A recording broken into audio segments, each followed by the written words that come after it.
we've got a good show going for you guys today. We're going to pick the Lions 53-man roster preseason, post-training camp, and then we'll also go to ranking. Well, I think we're the first people to rank the 2021 to 2022 NBA seasons starting fives. I've seen a lot of them from February of 2021, so we'll be the firsts for this one. Yeah, it'll probably change a little bit, but yeah, for sure. Yeah. After the draft, it's probably a good time to do it. Yeah, so let's knock these out. We'll start out with the 53-man roster, though. We're going to go by each position. Tell me who you keep and who you cut, and we'll build from there. So quarterback position for the Detroit Lions, you got Jared Goff, Tim Boyle, and David Blau. What's the deal? I think they're going to keep all three. Deal? I think they're going to keep all three as well. I think that, Boyle and Blau are apparently neck and neck for number 2 anyway. And I just think with COVID and still being a thing and just with, the uncertainty, because if one guy goes down, like suddenly you're just stuck if you just keep 2. So I think you'll see a lot of teams keep 3 this year. I think the Lions are in a position where they might as well. I guess if you're going to make a cut, I would probably drop Blau off the list. I think that's the tier for me right now.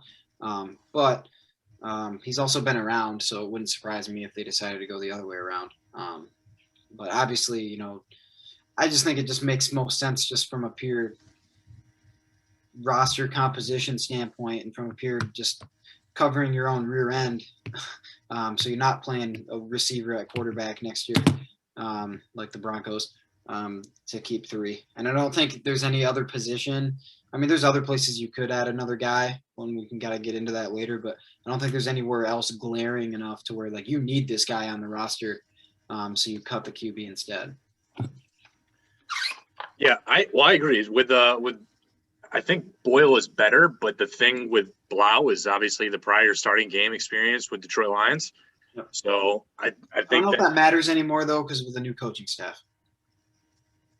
Yeah, I can't believe they gave up a 6th-round pick for him because he's kind of a bum. But yeah, terrible. I mean, good for him and cheering on his wife in the Olympics and everything. But Tim Boyle's got experience with Aaron Rodgers, one of the greatest quarterbacks to do it, and hasn't really gotten a real opportunity. So maybe there is something there that they can wield. But I think 3 is going to be a good thing. We talked about it before the show too.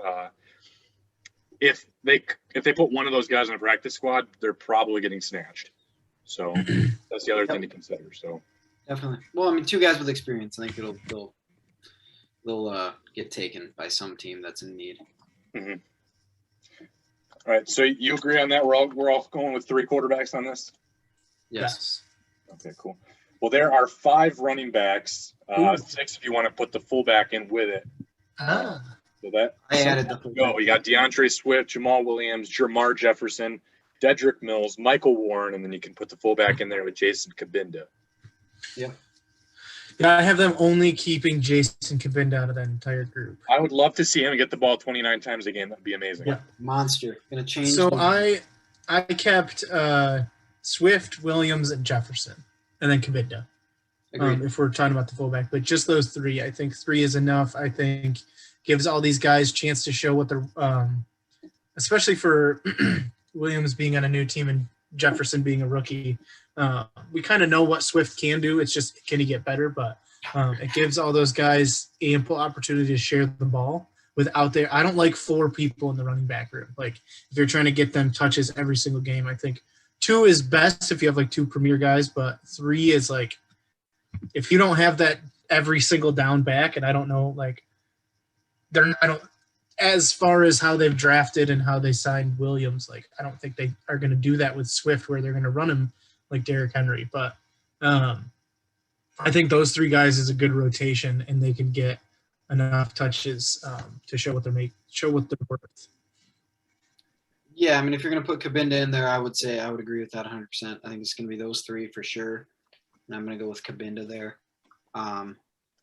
The only idea you could is if, whether they would want another back to maybe be more of a between the tackles guy.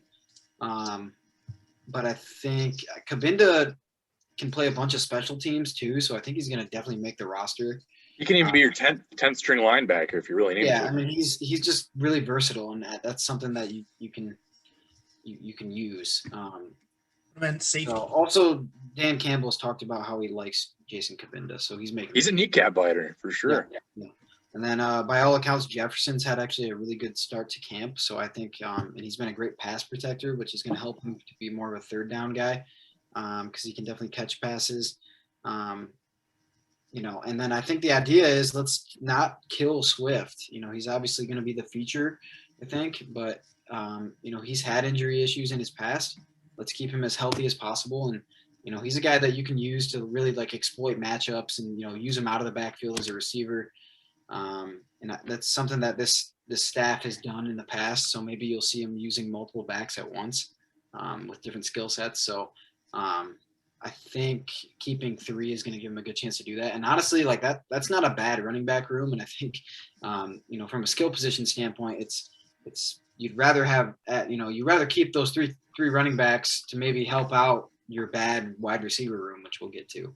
So yeah. So I mean, I just don't see like Dedrick Mills. He's had a pretty decent camp from what I've heard too, but undrafted free agent out of Nebraska. He's got to work against the grain. And then you have Michael Warren, who he's been on this is his 4th team already. I think he's been on an active roster for 1 total NFL week in week 15 with the Washington football team. Otherwise, he's not made it past the practice squad with these other teams. So he might be a practice squad eligible guy, but I don't.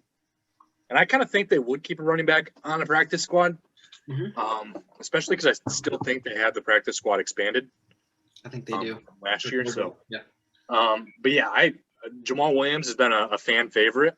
Everybody's talking about how he brings great energy and he's fun to watch in interviews and on the field, and it looks like he's having a good time. So I think that positive energy, he's a sealed a deal. Experience with a winning culture with Green Bay. So yeah, I like those 4 as well. We're all in agreement on that one. So there are, is there 13 wide receivers? 3, 6. There's a lot. There's too many. There are 13. There's 13 wide receivers. So we're going to have to do a little bit of work here to work this down. Who are your for sure lock-in guys? And then we can kind of deduct from there. I mean, the for sure ones for me are Tyrell Williams, Rashad Perriman, Rob St. Brown, Quintez Cephas. Yep. It's probably those 4 are like the only for sure's. I'll probably put Khalif Raymond up there too. I think with what Raymond brings as a return, I think the Lions just released their first depth chart before the preseason game on Friday. And I saw Raymond was up there with Victor Bolden as the number 1 and number 2 punt return and kick returner. Yep. Fast. Yeah, and he's had professional experience with the Titans for a while. Yep. And then Damian Ratley also made my list, but I wouldn't put him as a lock. I think pretty much. I honestly do not have Rashad Perriman as a lock still. I think I have 3 locks, and it's Tyrell Williams, Amon Ra, and Quintez Cephas. I think you can pretty much go anywhere else from there. There's been people that have projected a 53-man roster as well for the Lions, and Perriman is not on there. Which I think he's going to make it in the end just with experience. If I deduct from there, I think I'm the 4th most certain he's going to be on. Right. Out of all these. It's just if this was a good group, maybe not, but it's a bad group. Yeah. I really think maybe it's just because it's name recognition, but I think Geronimo Allison, I have him making the team.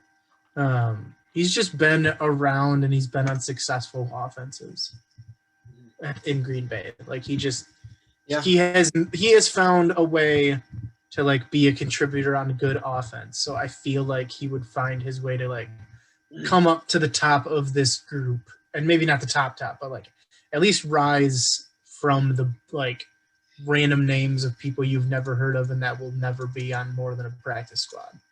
Yeah. I had Damian Ratley ahead of him, but it's Ratley was with the Texans, right? Close. Yeah. It's close. And the only reason I did is because it's until I see him play a little bit, we'll see. But Geronimo Allison is probably from just a name recognition, like you said, and just he's played like I said, I mean, he's played with Aaron Rodgers, so maybe any of his good play was because of Aaron Rodgers. But That's the thing, yeah. But I mean, Jared Goff, we'll see. I mean, he might find a report. The big thing is with a lot of these quote unquote bad receivers. Like if Goff like really like gets a connection with one of those guys, then that guy's gonna make the team. Yeah. We don't know. We're not privy to that knowledge. Right. We need to find like a person who goes to all the training camps tweets. Yeah. Be like, ooh, Stafford's really connecting with this Sage Surratt. And it'd be like, okay. So I actually have heard really good things about Sage Surratt, but I've heard good things about nearly everybody. And when they first signed Chad Hansen, people were like, oh, Chad Hansen could probably make the team. But I've heard not even a mumble about him since they picked him up. Yeah. They just got Darius Jennings. That's just another name to fill space right now. Javon Mckinley is a big-bodied guy from Notre Dame.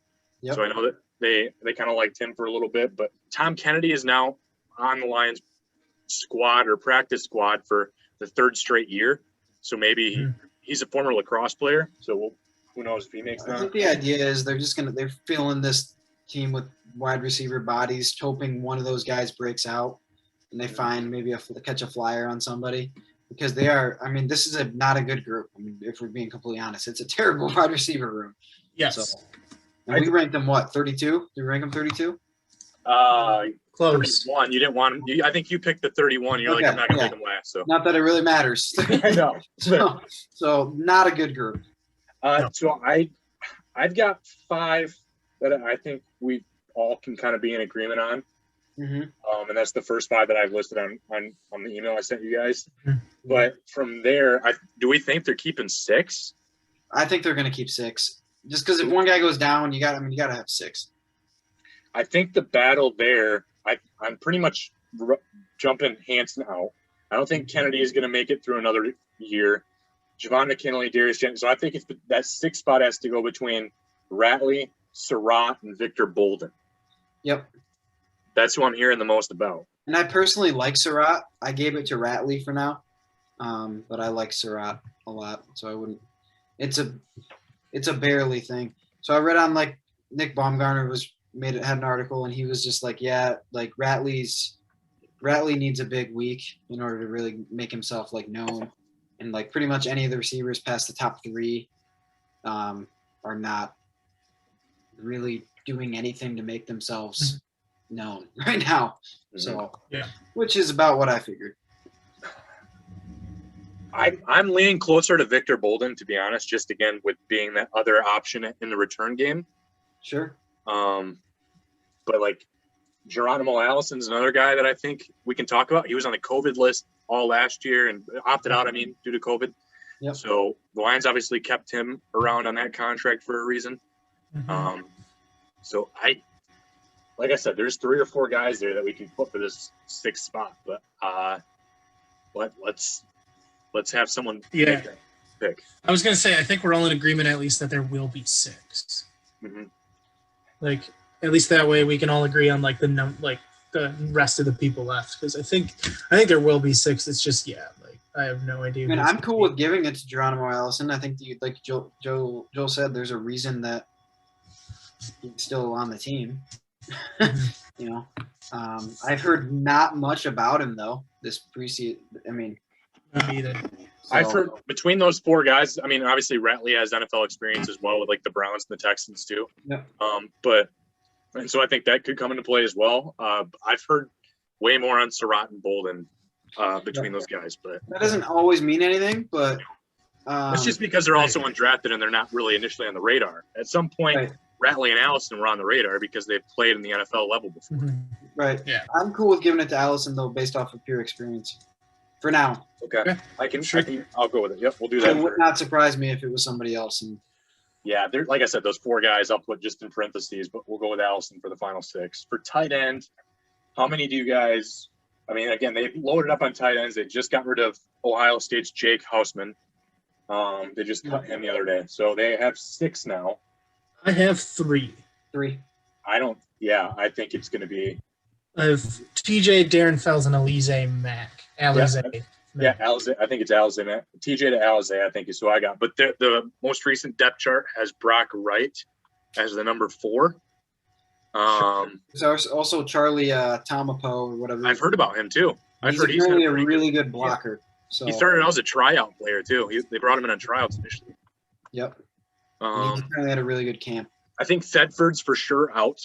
Yep. But if we're going with 3, there are some projections for fixed 3-man rosters for the Lions that have 4 tight ends. Okay. Yeah, I would say it's either Tomopu or Wright. Yeah. Like, I think it's one of those two. Do we want to say they're going to keep 3 or 4 though? I like 3. I really like 3. But if you're going to go 4, then it's definitely Tomapo or Wright. But yeah. I've seen some people putting on. I've seen Tomapo above Alize Mack a few times too. So I have not seen that yet. That's good. Yeah, the Athletic have that. So I don't know. I mean, it's a pretty interesting battle there. If we go 4, then I think it's less interesting. But if we want to just go 3, obviously the top 2 are locks for the most part. Mm-hmm. Okay, I'm also going 3, so I think we can be unanimous on that. Yeah, I think Alize Mack for now will have an edge. Okay. Yep. Okay, we're in agreement on that one too. Offensive tackle, there are also 6. Mm-hmm. I think 4 or 5. I think Evan Heim is the for sure one out on this list. Yeah, I had 4. So I had Decker, Sewell, Crosby, Nelson. Okay. Skipper has prior experience with the Lions as well.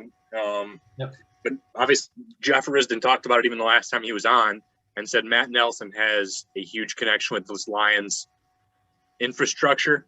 Obviously, he's a former defensive end at Iowa, and he's worked himself over to a tackle. So I think just with his growth in the position and his understanding of the Lions' big heads, I guess, I would say that those are the 4 guys: is Decker, Sewell, and Crosby, Nelson. Yeah, I would agree with that 100%. Those are my guys that I have. I don't think there's anybody else.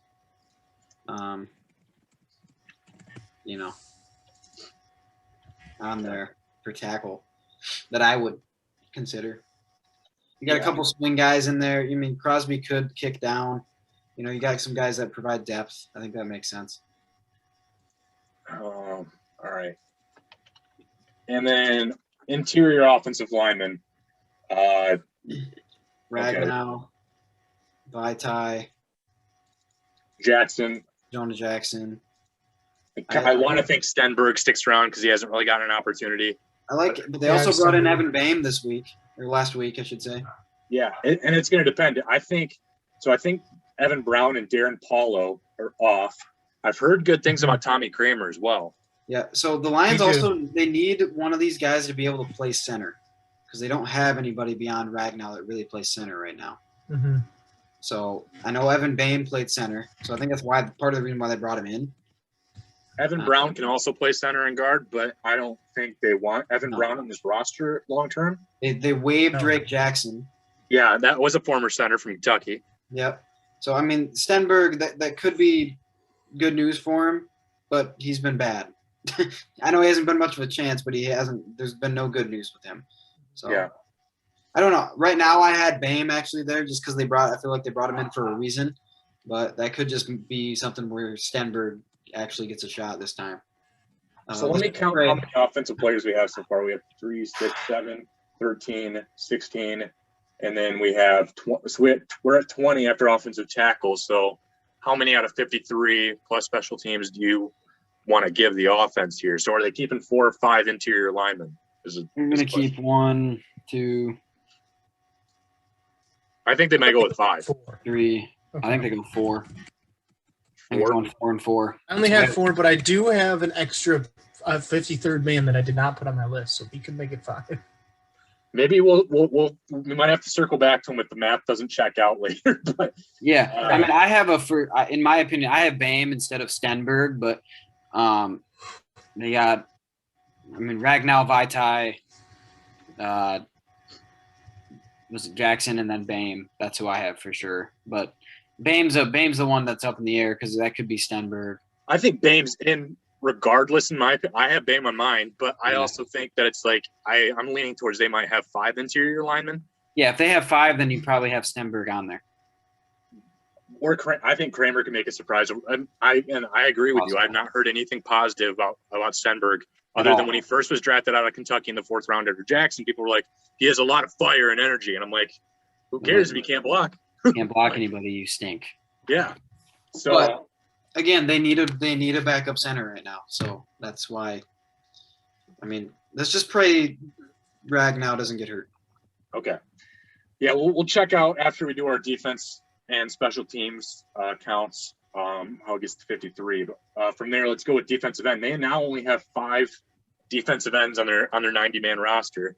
Yeah. Part of me believes that I think for sure 4 of them are on, and part of me thinks they might keep 5 on just with Austin Bryant, with his potential and upside, but he keeps getting hurt. So it's like, how long do you want to hold on to this? Yeah, I have 4. So I have Aquara, Flowers, and Harris. Okay. Yep. I have that exactly. Right now, the depth chart surprisingly has Charles Harris right behind Trey Flowers as the number 2. So I was kind of surprised to see that. At least that's on the other side, obviously. Romeo Aquara is the other one. Right. But I think Bryant's done. I don't think he's making it through another round of cuts, which is the injury history. And that kind of sucks because I do believe he had a lot of potential coming out of Clemson. But if you're hurt, you're hurt, man.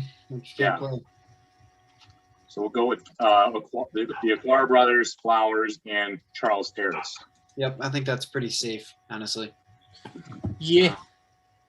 All right, defensive tackle. There are a bunch of guys in this group, especially because they just signed literally 3 of them, or actually 4 of them in the last. You want to go by last 8 days? They've signed 4 and cut 1. And Nick Williams has COVID, so that's kind of what happened. But right.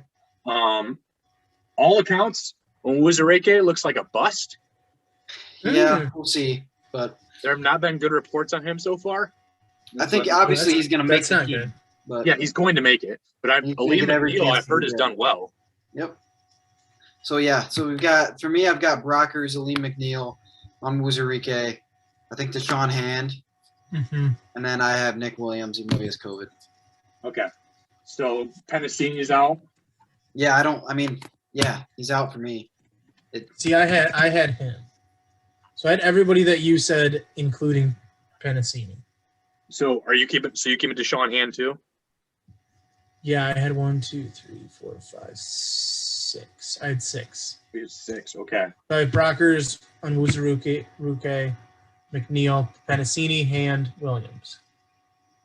I think they have 9 total upfront linemen on this roster. So however you want to count out the DNs and D tackles, we have 4, I have 4 DNs, so I'm keeping 5 interior defensive linemen. Yeah. Oh, then I will only do 5 and get rid of Penasini. I just don't think Penasini fits with what they want to do this year either. And I hate him. And he's not good. So yeah, I hate him. He's just so niche. He's just run defense, and you can't have a guy like that. And have you seen his last name? Yeah, it looks like the word penis. Yeah, it's not going to work. You can't have that hanging around. You can't keep it's that not on a family-friendly zone. Yeah. You can only do that if you have one of the Long brothers on your team, so they can sit next to him on the bench. Yes, and then it's hilarious. So we're keeping Nick Williams, right? Yep. I actually think the Lions are going to get rid of Nick Williams. And that is because of his very outspoken conservative values and anti-vax attitude over Twitter. Which I tend to fall in line with what Nick Williams says on a lot of issues. But I think he's not making it easy on himself. But I don't think Penasini's making it. I actually think I have Jay-Sean Cornell getting his chance. But doesn't he have an impending 3-game suspension? He does. So they wouldn't have to find any room for him until week 4. Correct. Yeah, you're right. So he doesn't even have to factor in. Technically, if we're talking just purely week 1. Stop being smarter than me. I didn't even think about that. Gosh. Yeah, I was going to say, isn't he not going to play? Okay, well, the Nick Williams time is on the clock, but I think I'm going to actually put Nick Williams in to start the season, and then he gets COVID once, they're cutting his butt. They're like, yeah, probably. I think Jay-Sean Cornell is good. I actually thought he was probably better than Nick Williams, honestly. But the Lions don't have to worry about it. It's actually kind of a luxury if they're up in the air. Honestly, they're in a little bit of a luxury because he can't play the first 3 weeks. Yeah, they can put him right on the suspended list. Okay, linebackers. I think we were sticking with 5 defensive tackles, 4 defensive ends, right? I think 9 this total. makes the most sense right now. Yeah. Okay. All right. Then linebackers, they have 9 linebackers right now. I think 3 are gone. Okay, I have 5 left. So wait, Ben, you have only 3 making it? No, 3 getting cut. Okay. So 6 maybe. Okay. I was gonna say yes, 3. Yeah, they're just gonna roll. They're just gonna kill those guys. Murder. Just I 3 had them linebackers. keeping 3 punters. So yeah, you got to keep both kickers around too. Yeah. So I think Jamie Collins, Derek Barnes, I like Anzalone. Anzalone kind of sticks. I have seen one projection that does not have Anzalone making it. I don't see what would be the point of that. Like I don't even care if he was he's their bad. second most expensive free agent this offseason. Yeah, I don't even care if he's bad Yeah. this whole preseason. You still have to keep him. Yeah. And then including them, I have Reeves, Maven, and Jelani Tavai. Okay, you have Tavai making it. I don't. Tavai, yeah. Sorry. So I have, including those 3, I have Sean Dion Hamilton. I have Sean Dion. Yeah. Yep, and Anthony Pittman. Ooh, hey, the Anthony Pittman pick too. Yep. Oof. So I'm on the board with Robert McCray is out. He's a borderline defensive end as well. So I think it's just too niche for a position the Lions I think are set with their number. Tavante Beckett's remarkably undersized. He played for Marshall. And I think he's kind of just he's like a safety build. Yeah. So if they want that in a special team specifically, I don't know how they want to run their defense, but I don't think he fits their defensive scheme, to be honest, just due to the size. So I think from this point, I have to kind of go. I'm good with Collins. I'm good with Barnes. Good with Anzalone, and I also do have Sean Dion Hamilton. But then you have to decide between Reeves, Maven, and Tavai. I don't like Tavai. I know they talked about how he slimmed down and but he still can't cover anything. He can't cover anybody, and he's not. I just think he's worse against the run than both Hamilton and Pittman, honestly. That's why I had Pittman. Yeah, but they're going to have a guy like him on the team who's just bad and, doesn't do anything. Once you get past the top 3, I would consider all those options not great. Yeah, I know. But they just Reeves Maven's been with the team for 5 years now. Yep. I like Jalen Reeves Maven. I'm going to put him there for sure. I think he's had some injury issues so far in Uh-huh. training camp. So that's another concern is maybe he's not going to get his reps this He year. missed the start of camp. How many linebackers are we keeping? I like 6, but you guys can change that if you want. I only have I'm in a 5. 3-4. They're going to play a lot of 3-4. I know some of those outside defensive ends are going to end up stand up as linebackers, but I think you got to keep 6. 6. If they are running, did they say if they're running 3-4? They're going a lot of 3-4. They're probably going to be multiple, but it sounds like it's going to be 3-4 base. I've not heard that. Okay. Yep. That would kind of change the linebacker grouping a little bit. I mean, obviously, Trey Flowers, he'll stand up and look like a linebacker as defensive end sometimes too. And Julian Aquara can do both. And Romeo Aquara too. Honestly, they'll probably all stand up. Yeah. But I think they're going to need some more bodies to throw through there. So that's why I had 6, but I'm not. I mean, it doesn't. 5 works too with the count that I have. I can throw somebody else in there. I think, yeah. I just think they're going to have too many corners, so I don't know if there's going to – I think their corner they might have quite a bit of corners. So I just kind of think that they may have to be limited in other positions. So I had 5 initially on my linebacker count, but 6 is another option. We can maybe circle How many back. corners did you have? Then we can kind of look at cornerback and safety and – Yeah, I mean, I had 6 corners, so. I have 6 corners as well. Okay. So yeah, we can go to corners. Let me count how many corners I have.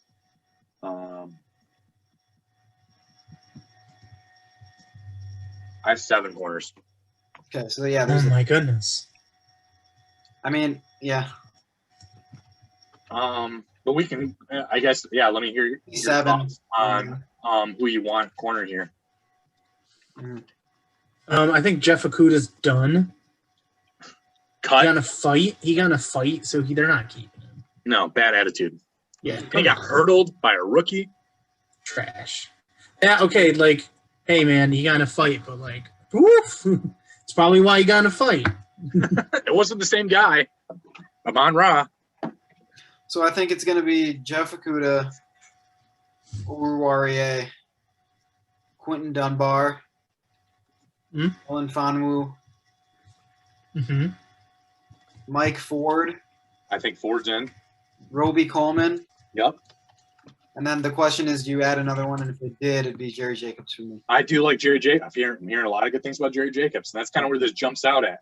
Now, Corn Elder, I like over Jerry Jacobs, but I think Corn Elder to make the team because of his name.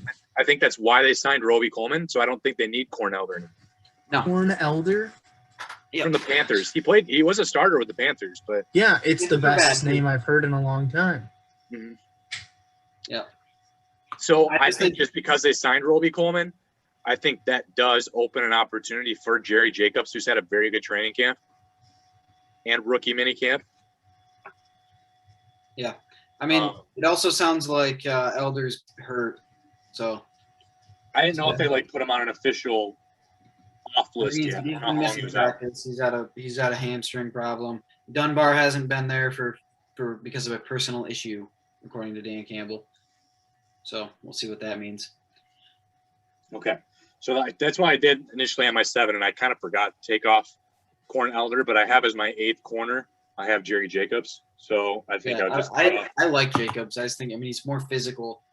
And yeah, if they bring in Roby Coleman, I don't see the point of keeping him and Corn Elder. And even Dunbar has played nickel corner before. Dunbar might get the start opposite of I think Okudah is pretty much like, you better do this year. You better do it. And so it sounds like he'll be good. I mean, it sounds like he's had a good camp and they like the progression. Now, is he going to cover Tavante Adams? Probably not. But who does anymore? Yeah. True. Is he ready to really lock down the top guys? I mean, no one really does, but he's probably not. But yeah, as long as you see genuinely good cornerback play out of him, then I'd be pretty happy. So safety is where I actually only have 4 safeties making this team. So do I. And it is a bad safety group after Tracy Walker. Terrible. In fact. After. I mean, Tracy Walker. I think Tracy Walker, is actually a pretty good safety. So I could see there being 5 here. Wow. 4, they might be able to get away with 4. So I have Bobby Price making over CJ Moore, but I have Marlowe, Harris, and Walker. Yeah, Marlowe. See, I have more making it instead of Price. Moore brings a lot to special teams, but Bobby Price is the most physically athletic freak I've seen. So maybe just on that, he if I looked at his pro day numbers and stuff, and then they run it in the RAS system. I don't know if you've ever seen those RASs on Twitter for NFL grades and stuff, but athletically, he scored a 9.77 out of 10. He's a athletic freak show. He's 6'4", 220-pound safety that runs like a 4.4. I've also heard good things about Jalen Elliott in camp too. Yeah, and Igubike has played with the Bucs. He's been on a good roster before. Yep. But he was just kind of buried on it. So I don't know if he's going to make this one. Yeah, I mean, I could see it literally just being Tracy Walker, Will Harris, Dean Marlowe, and then I had CJ Moore just because of the special teams versatility there. Mm-hmm. And then I actually had Jalen Elliott as a 5th. Oh, okay. But they don't necessarily. I mean, I wouldn't be surprised if they stay with 4, especially maybe if they want to add another corner, they might drop off a safety, or if they see more need somewhere else, it wouldn't really surprise me. Because now you're getting down to that roster crunch where it's okay, but if we take 3 QBs, then where are we going to drop? You know what I mean? So. Mm-hmm. Well, let's count up the special teams through, because I think we're only keeping 3 special teamers, and then obviously we'll count out from there. But between the kickers, Zane Gonzalez and Randy Bullock, Matthew Wright just got cut this morning, so Yeah, they signed apparently he Zane was Gonzalez. horrendous. Apparently Matthew Wright was terrible, and Bullock apparently were terrible in Saturday's scrimmage. Like really bad. That explains Zane Gonzalez a little bit. Bullock, like I said, Bullock has always been pretty reliable within 48 yards or less, but he's not going to hit. Us Lions fans have been so accustomed to Matt Prater dinging those 56ers like it's nothing. Yeah. That we're going to be sorely disappointed this year.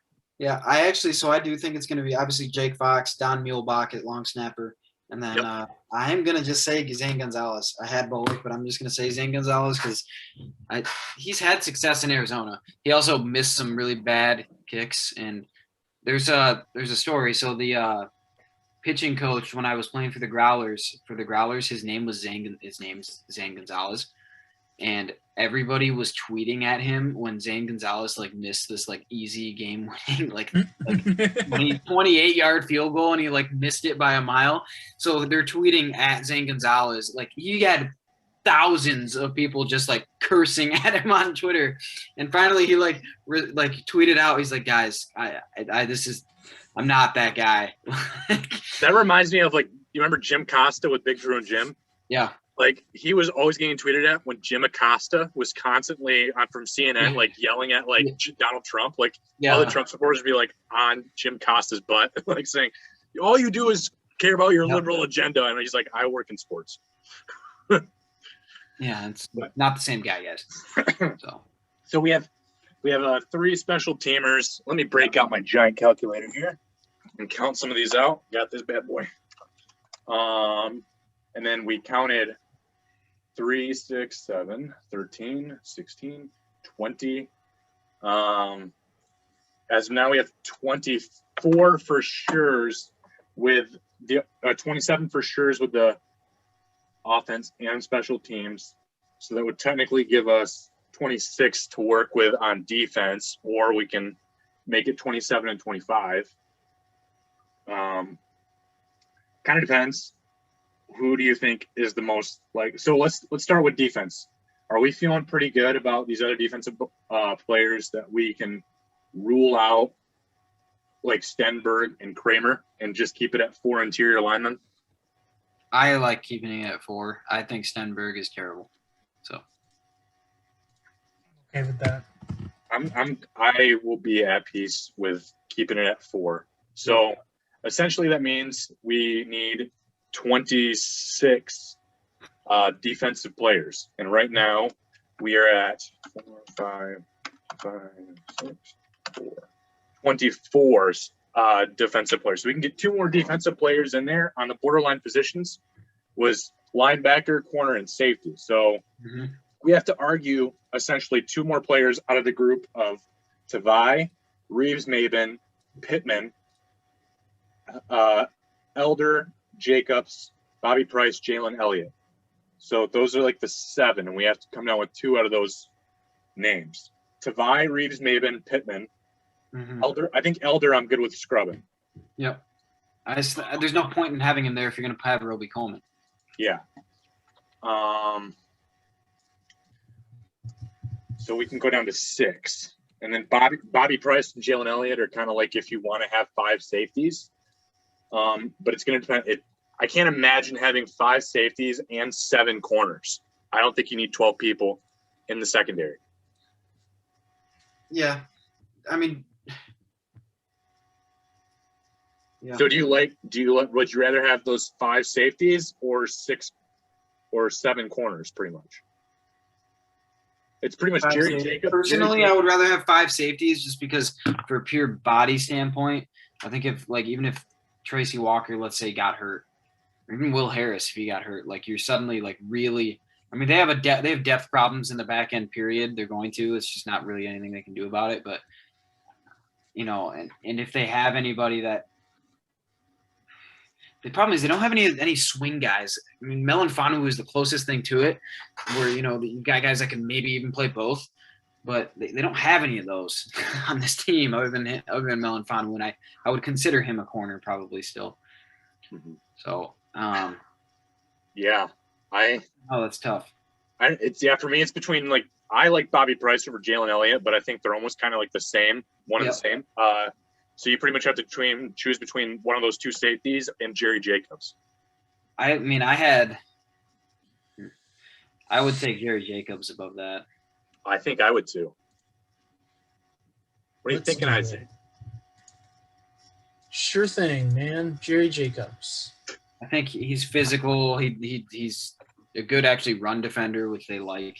So Aaron Glenn likes that. All right, then the last piece to fill would be choosing between Tavai, Reeves, Maben, and Pittman for linebacker number 5. I like Pittman. I don't like Tavai at all. But I'd say Reeves Maben. but if I we're think gonna yeah. pick any of those, I think it would probably be Reeves Maben. You're probably right. Yeah, I think we can kind of go in with that. I liked your pretty unique pick of Anthony Pittman there. Yeah, I mean, just everything I've read. I mean, he's just been really, really good. I mean, the Athletic was like Pittman probably played as well as anyone at any position over the first week plus in camp. That doesn't mean anything. It's 1 week. Yeah. Also, especially with guys being hurt too, but I just like I like what I've heard, but it could completely change. So I mean, Tavai could come out and just light it up too. You never know. Yeah, so that was kind of interesting, and I think it's going to give me. I mean, I already watched the preseason games typically anyway. Yeah. And actually, like I said, I have season tickets, so if I wasn't working till 5 on Friday, I'd be like, sure, I'll go. Right. Because it's a 7 o'clock Friday game that I wouldn't even get there on start time. So, I'm going to watch that one on TV and kind of deduce from that. Especially on those tight races, I think it's pretty easy to get 46 guys pretty picked easily, but then you get down to the nitty gritty after that. So then you got to see. How do you like Dan Campbell saying that the starters are going to play pretty much the full first quarter? I like it on this team.